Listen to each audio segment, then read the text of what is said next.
Fossil fuels like coal, oil, and gas, says Till, may be cheaper now, but as supplies decline, that will change.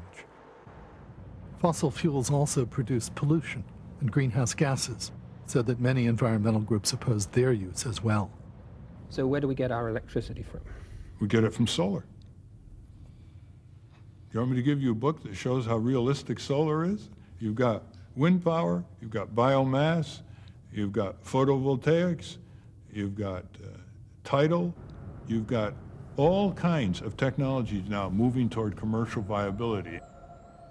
Can the sun and the wind satisfy our energy needs?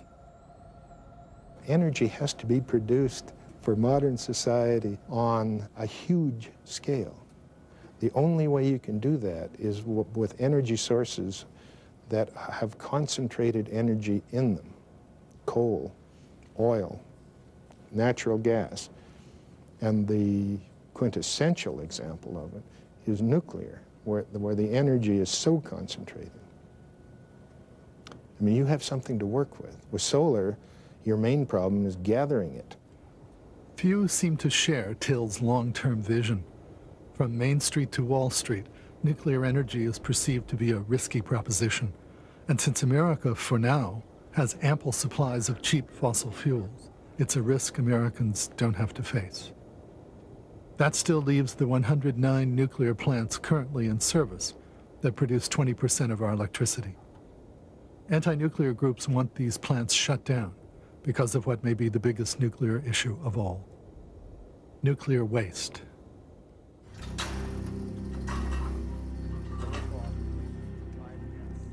On this surreal parking lot, a few hundred yards from the Prairie Island reactor near Minneapolis, sit 5 dry casks filled with nuclear waste. Inside each cask are 40 intensely radioactive spent fuel assemblies that have been removed from the core.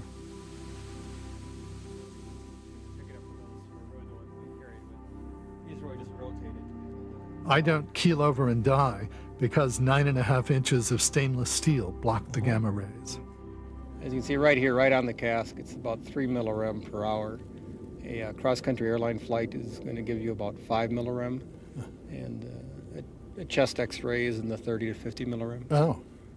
See, a few feet away, the level drops off to background. Of all the materials inside the casks, the one that probably causes the most fear is plutonium, a substance that remains radioactive for hundreds of thousands of years. Plutonium has attained legendary status as the most toxic substance in the world. Plutonium is the most deadly substance known to man. A tiny amount on the skin will kill. The truth is less dramatic. The radiation given off by plutonium can't penetrate human skin. It can even be stopped by a thin sheet of paper.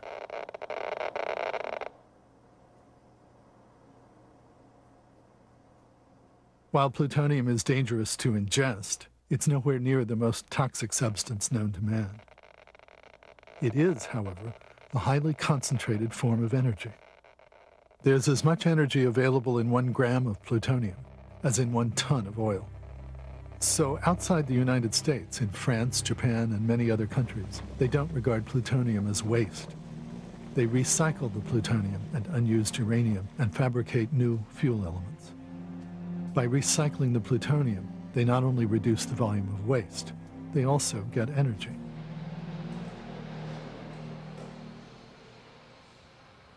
The US is different. In the 70s, because of fears that reactor plutonium might fall into the wrong hands, the US government decided not to reprocess plutonium, but to treat it as waste. That means it's going to be around for a very long time. When you make that decision, you're not going to recycle, then no longer are you dealing with a potential resource, but you're dealing with a waste product. And a waste product that has a tremendous half-life. I mean, we're talking about a product that's not going to be just around for a few hundred years, but thousands of years. Richard Stallings was appointed in 1993 as the federal nuclear waste negotiator.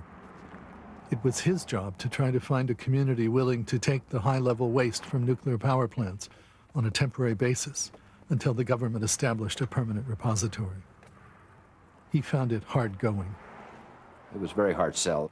When people are terrified, they're not concerned about facts. The perception was anything nuclear just scared people to death. Their thought is that it's some kind of green, oozy stuff that's spewing poison, that you get near it and you'll die within minutes or hours. Stallings discovered that public fear of nuclear waste knows no bounds. Nobody wants this stuff in their backyards or traveling on their roads. The nuclear industry claims their transportation casks will survive any conceivable accident. They've hit them with trains, dropped them from the air onto metal spikes, submersed them underwater, and burned them for hours. The containers survived intact. But somehow these demonstrations don't seem to make people feel safe. Nevertheless, the waste has to go somewhere. Even if the nuclear industry shut down tomorrow. That's one point both sides agree on. This is, of course, the conundrum of conundrums, because while you can stop nuclear power, what do you do with the waste that's available? Do you keep it next to the reactor? Do you put it in a temporary repository? Or do you put it in a permanent? The federal government wants to send all the high-level waste from all the plants to Nevada, a state that has no nuclear power. In Las Vegas, people are mad as hell. Business leaders worry that the stigma will drive tourists away. Citizens worry about the danger the waste might pose now and for thousands of years to come. How many deaths can we expect over the duration of this project? We don't want to be scapegoats again. We want to bring other people's nuclear waste into our state. How come they can't keep it? The proposed permanent repository is here at Yucca Mountain, some 80 miles from Las Vegas. The Department of Energy has been tunneling for more than 2 years. It's quick to say that this is just a scientific investigation to see if the site is suitable. To dig and characterize this exploratory tunnel will cost $2 billion. To build the repository itself may cost 10 times as much. The repository, if it's built, will accommodate hundreds of casks of high-level waste, including plutonium, in a labyrinth of rock tunnels. The plan is to seal it up and leave it forever. Yucca Mountain is a graveyard. Nevadans want reassurance that the waste will be safe, not only this year, but for the tens of thousands of years it remains radioactive. The government is not finding it easy to reassure people. I mean, you can't find any engineer that's going to sign onto a document that this hole in the ground is going to be safe for 10,000 years or safe for even 200 years. I mean, that's impossible to do. Research shows that people are even more opposed to living near a nuclear waste dump than a nuclear reactor. The difference isn't the risk, it's the lack of benefit. In the United States, of course, we don't reprocess. We don't reuse, recycle, however you want to describe it, that nuclear waste. What we've done is we've isolated all the bad attributes and packaged them up as nuclear waste. And, you know, there's not much in the way of redeeming value in there to warm people up to it. In France, people worry about waste as well. A few years ago, when it discovered the strength of such attitudes, France redesigned its high-level waste policy. Research showed that what bothered people most was the idea of a permanent geological site like Yucca Mountain, where waste would be abandoned. People felt much safer with the concept of an underground laboratory, where waste is not only carefully monitored, but where research goes forward on how to transmute it into a safer form. Remarkably, simply redefining the site completely changes people's attitudes toward the same waste. Now, if that kind of a strategy were opted for in the United States, would that seem more attractive than a place that's primarily a disposal facility where we permanently cork it up? Or what's your sense about that? What's your reaction to it, Darlene? I think it would be a great idea for the simple reason it would be carefully watched. Shannon, what about you? Oh yeah, because it means somebody is doing something with it instead of just leaving it in the ground and forgetting about it and waiting till something happens years down the road. They're working with the research laboratory idea actually is a high prestige kind of an entity. It brings in top-level scientific jobs. It creates the prospect that this dreadful stuff might actually be turned into something useful. Things that are seen as waste right now could be seen as the most valuable of resources in the future. I mean, we weren't using molybdenum much 150 years ago. It was in the way. Wood chips now that we use regularly as building material were a waste product not so long ago. I mean, as technologies change and as different uses are found or as other resources are used up, things that are now of no value could be of tremendous value. But U.S. policymakers don't want a laboratory. They want a graveyard. They're determined that Yucca Mountain will open sometime after 2010. And essentially it says to this nation that we're as smart as we're going to get on nuclear materials. No one's going to get any smarter, and the fact that there might be other things that we can do with this material was completely lost, and so we just put it in a hole in the ground and thought somehow we could walk away from it and our problems would be solved.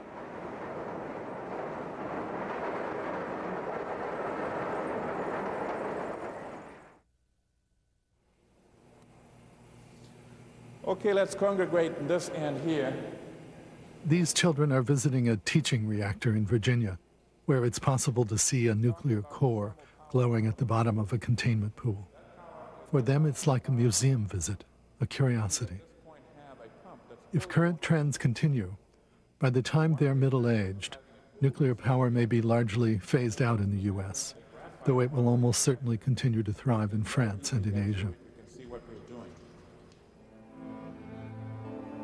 Throughout history, our species has encountered and mastered powerful natural forces, balancing promise and risk. In this century, when we unlocked nuclear energy, we built weapons capable of destroying the world because we thought we needed them. We haven't needed nuclear power in America, so we enjoy the luxury of investing it with our nuclear fears. Civilizations run on energy.